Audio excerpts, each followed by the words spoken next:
இன்றைய நாளொரு சிந்தனை நிகழ்ச்சிக்கு உங்களை வரவேற்கின்றேன். இன்றைய நாளொரு சிந்தனை நிகழ்ச்சியில் நாங்கள் பார்க்க போவது, நாங்கள் இப்போ எந்த காலகட்டத்தில் இருக்கிறோம் என்பதை பற்றி பார்ப்போம். உங்கள் எல்லாருக்கும் தெரியும், கொரோனா வந்து எத்தனையோ உயிர்கள் இறந்து போயிருந்தது.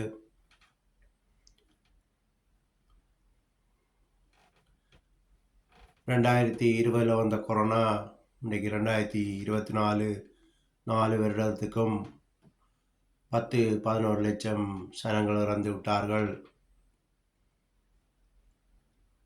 இப்போ உங்களுக்கு தெரியும், இஸ்ரேல் காசா யுத்தம். இந்த காசாவிலேயே 40,000 சனங்கள் இறந்து விட்டார்கள். இதோட உக்ரைனில் ரஷ்யா உக்ரைன் சண்டை, இப்படியாக யுத்தங்களையும் கேள்விப்பட்டு இருக்கிறோம். இந்த யுத்தத்தினாலேயே இப்போ 40,000-1 லட்சம் சனங்கள் இறந்து விட்டார்கள். இன்னும் யுத்தம் இந்த உலகத்தில் நடக்கும். இதனால் சனங்கள் சாவார்கள். அதைத் தொடர்ந்து வறுமை வருகின்றது. இந்த வருட முடிவில் கேள்விப்படுவோம், சனங்கள் சாப்பிட வழி இல்லாமல் இறக்கிறார்கள். அங்கே பஞ்சம் இங்கே பஞ்சம்னு சொல்லி கேள்விப்படுவோம்.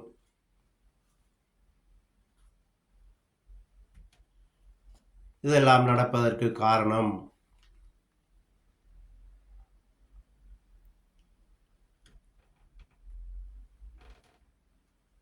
நாங்கள் அந்த காலகட்டத்தில் இருக்கின்றோம்.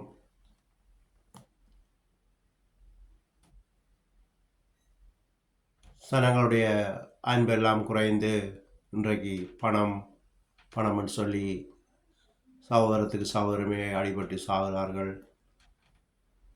நண்பரே அடிபட்டு சாகிறார்கள். இப்படியாக எங்கு பார்த்தாலும் சண்டையும் வறுமையும்.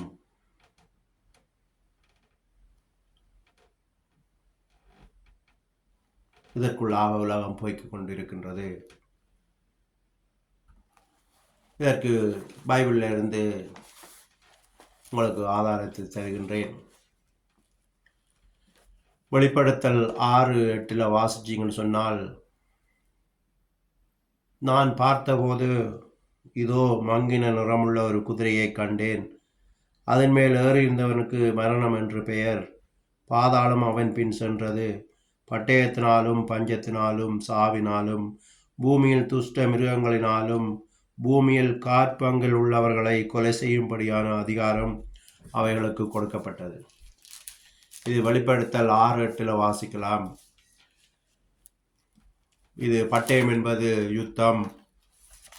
இதுதான் இப்போ நடந்து கொண்டிருக்கின்றது. கொள்ளை நோய் என்பது கொரோனாவினால் வந்த கொள்ளை நோய். அதெல்லாம் எங்களுக்கு சாம்பிள்லாம் இந்த கொரோனா என்பது. இனி வருகின்றது இன்னும் கொடிய நோய்கள். இப்போ குரங்கம்மை கேள்விப்பட்டோம். இதெல்லாம் மிருகத்தினால் வர நோய்கள். பஞ்சம் என்பது வறுமை. இந்த யுத்தம் வரும்போது இன்றைக்கு தெரியும், இஸ்ரேல் காசா உக்ரைன் ரஷ்யா சண்டையினால் இன்றைய பொருளாதாரம் எவ்வளவோ வீழ்ச்சி அடைந்து விட்டது. இதனால் சனங்கள் இப்போ விலைவாசிகளை மேற்கொண்டிருக்கிறார்கள். இதைத் தொடர்ந்து இந்த பஞ்சத்தினால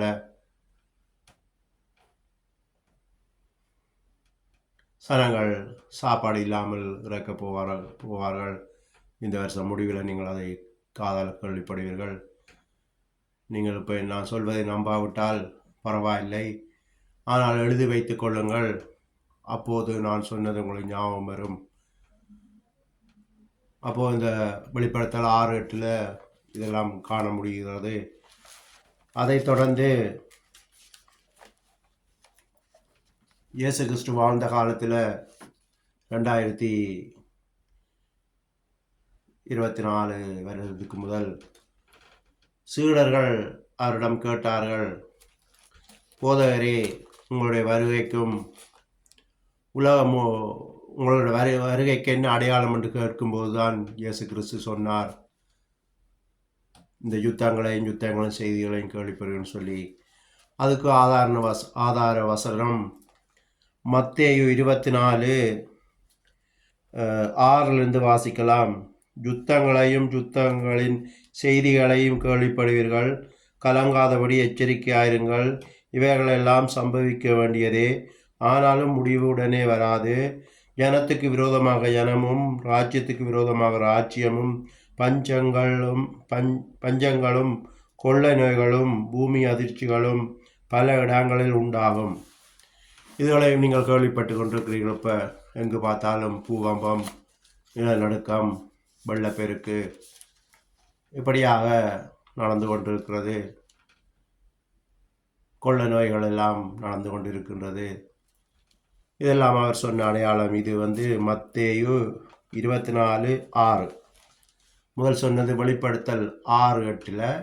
இது மத்தேயு 24:6. இதெல்லாம் கடைசி காலத்தின் அறிகுறி அடையாளங்கள். இதை இயேசு கிறிஸ்து எங்களுக்கு விட்டு சென்றார். எனவே நாங்கள் கடைசி காலத்தில் இருக்கின்றோம். நான் என்ற பெருமைகளை விட்டு நாம் என்று ஒன்றாக வாழ கற்றுக்கொள்வோம்.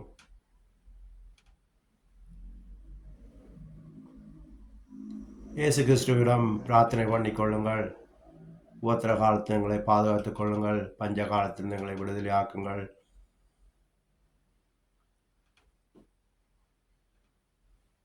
எங்களை பாதுகாருங்கள் என்று சொல்லி, எங்கள் பாவங்களை மன்னியுங்கள் என்று சொல்லி ஒவ்வொரு நாளும் நாங்கள் பிரார்த்தனை பண்ண வேண்டும்.